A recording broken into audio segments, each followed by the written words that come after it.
So we're continuing on with this crash course in terms of the evolution and history of the international system and hitting sort of the major, I don't even say major historical developments, but maybe the major forces and conflicts that really transform that system. And so in the medieval system, we talked about the 30 Years' Wars, the conflict between the Catholic Church and the Habsburgs on one side, and those who wanted greater autonomy on the other. That on one hand was about sort of theology, but really was about power. And coming out of that was the Treaty of Westphalia, which established the idea that states don't have to listen to the Habsburgs or to the Roman Catholic Church, that they are sovereign, that they can govern themselves. And initially, that concept of sovereign was rooted in the idea of the king or the queen, that this the sovereign, right? But over time, over the next couple hundred years, in the European system, we're going to see that idea of sovereignty migrate away from the nobility, from kings and queens who have this special position, possibly recognized by God, and suddenly sovereignty, or not suddenly, over this transformation, sovereignty is going to be rooted not in these people, but in the citizens or the territory. That you get this idea of popular sovereignty, that it is the community of people that should be the locus of this sovereign power, and this ends up being tied really closely to nationalism, and is tied really closely to a transformation in how people think about their world that comes to the printing press. And so one of the transformations that happens is that in the medieval era, people are very isolated. They're in their own little village, and that's kind of how they think about their world. They think about it as their village and maybe the village next to them. But with the printing press, suddenly people are able to read about and think about people who are, hundreds of miles away, that they'll never interact with. And they have a common experience that even though I don't know the people 3, 4, 5 villages away, we're all reading the same newspaper, we're all reacting to the same events, we're all sort of having a common experience, and it creates sort of this idea of an imagined community that we are together because we are sharing this larger collective experience. And that creates this idea of popular sovereignty, of I'm not just a subject to be ruled over, I'm a member of this larger community. And once you're a member of a larger community, you start asking questions about how you should have political voice within that community. And for many folks over this, or in the early modern era, the answer to that question of how political voice ought to be realized is in the form of reshuffling borders around more democratic system, or reshuffling politics around more democratic systems, and reshuffling borders to get an alignment with that political community. And so we see unification movements as people try to bring together different states of like people, where those political communities bridge across many states. And in some cases we see those political communities that are sort of tied together within a single state trying to break apart to gain a greater voice. And this is getting to the idea of nation states, right? That nations or groups of people with a common identity who aspire to have some sort of political control over themselves, who desire to control their own collective destiny, may seek to realize that by getting the borders to line up with their political community, to create a territorial entity around that nation, around that group. And so we have classic examples of nation states with Germany or France, Japan. The United States is also commonly considered a nation state, not rooted in necessarily a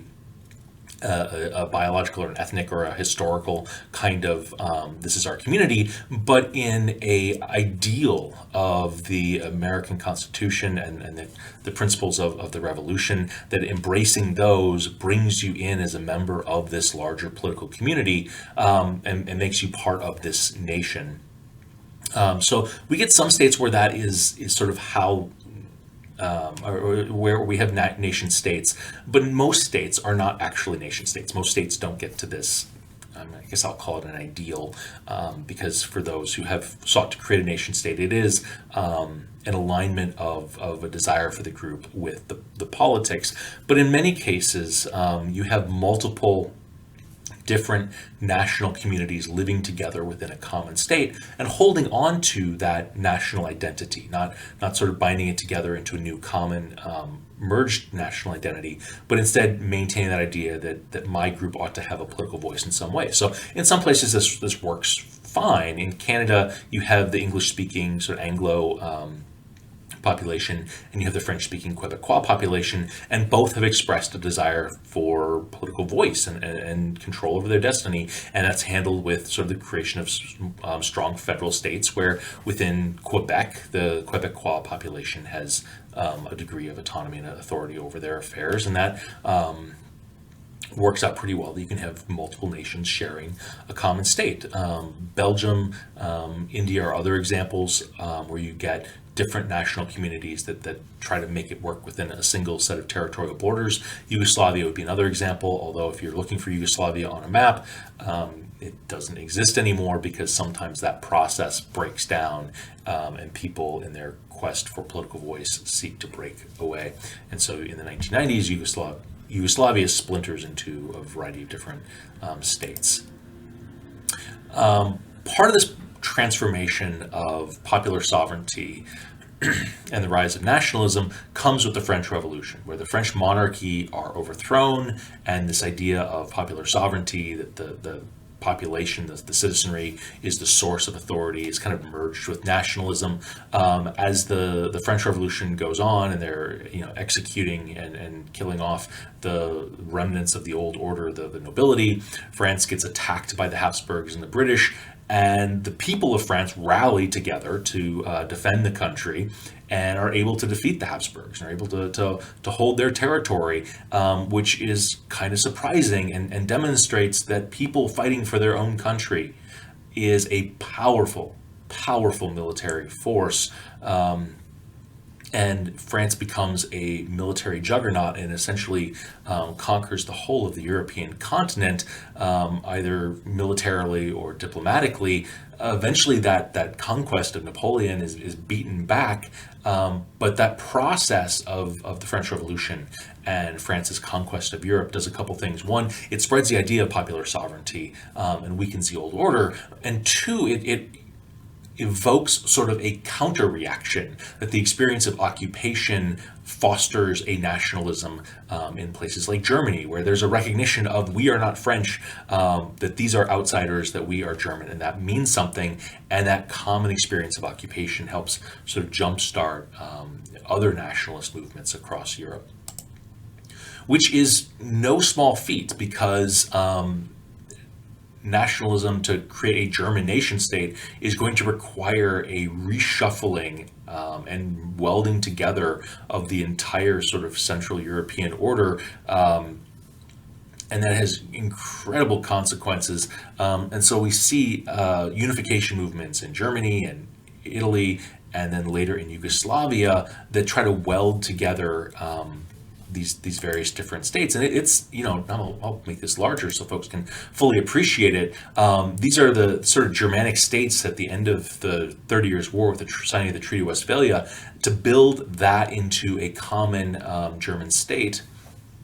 is a massive political task, and gives you a sense of the power of nationalism as a force when combined with the Prussian sort of unification plan that ties these states together economically and through alliances and eventually achieves unification. In other cases, however, that force of nationalism doesn't bind countries together, it starts tearing them apart.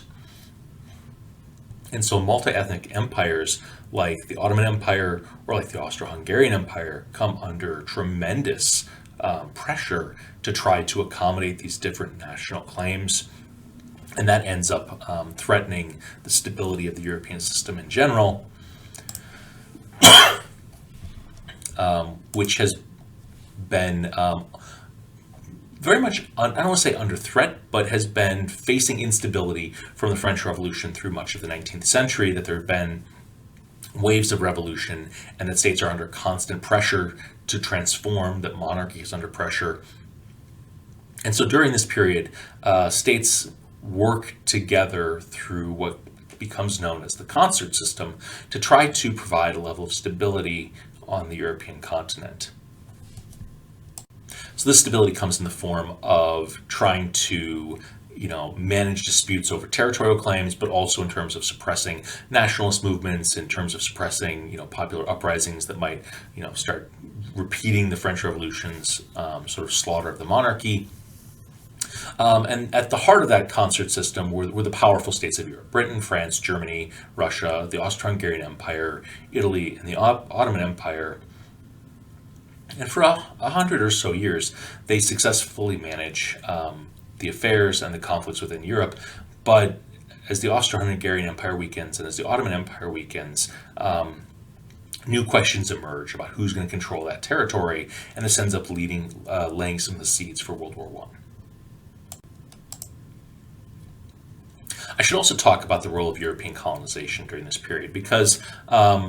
European advances in technology and European economic growth with industrialization really does allow for European states to go out into the rest of the world with a level of military dominance, at least by the 19th century. I'm not sure that was necessarily true in the 16th and 17th century, but by the 19th century, European powers were in a position to militarily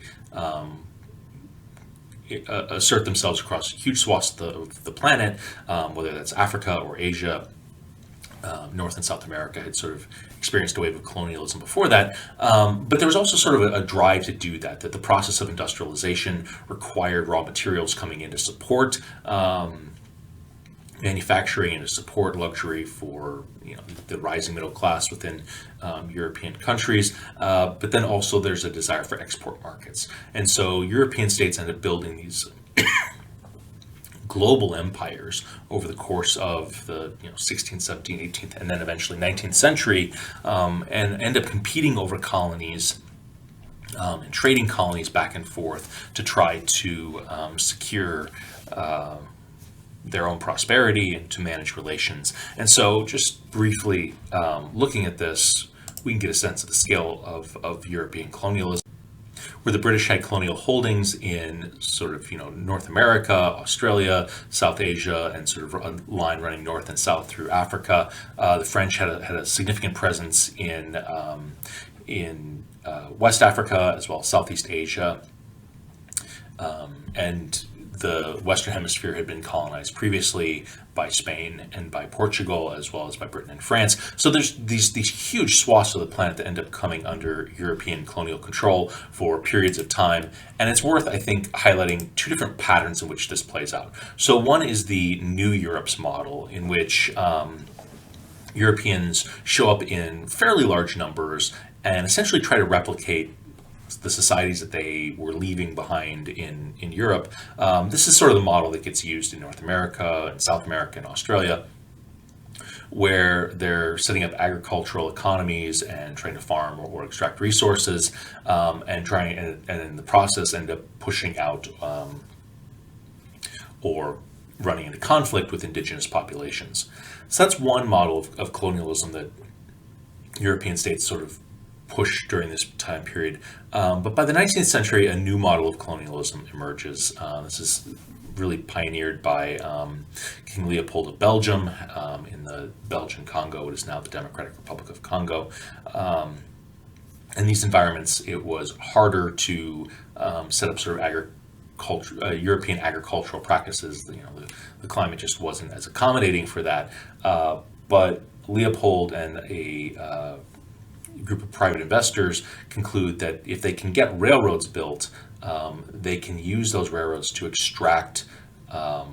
resources from tropical parts of the world. And so they go into the Belgian Congo and use just a horrific, brutal enslavement of the local population to build railroads and then to mine the land, to load the wealth that's been mined out of the land up on railroad cars and ship it out. And this makes Leopold fabulously wealthy at a horrific human cost, and sets off what's called a scramble, called the Scramble, as European powers try to set up new resource colonies across Africa and elsewhere around the world to try to replicate the success of Leopold in using brutal, inhuman tactics to enslave populations and enrich himself through the export of wealth. So there's a variety of patterns of colonialization that are or colonization that are going on, and by the end of the 19th century, the start of the 20th century, essentially the whole of the planet had been sort of carved up by European powers into these various different colonial spheres.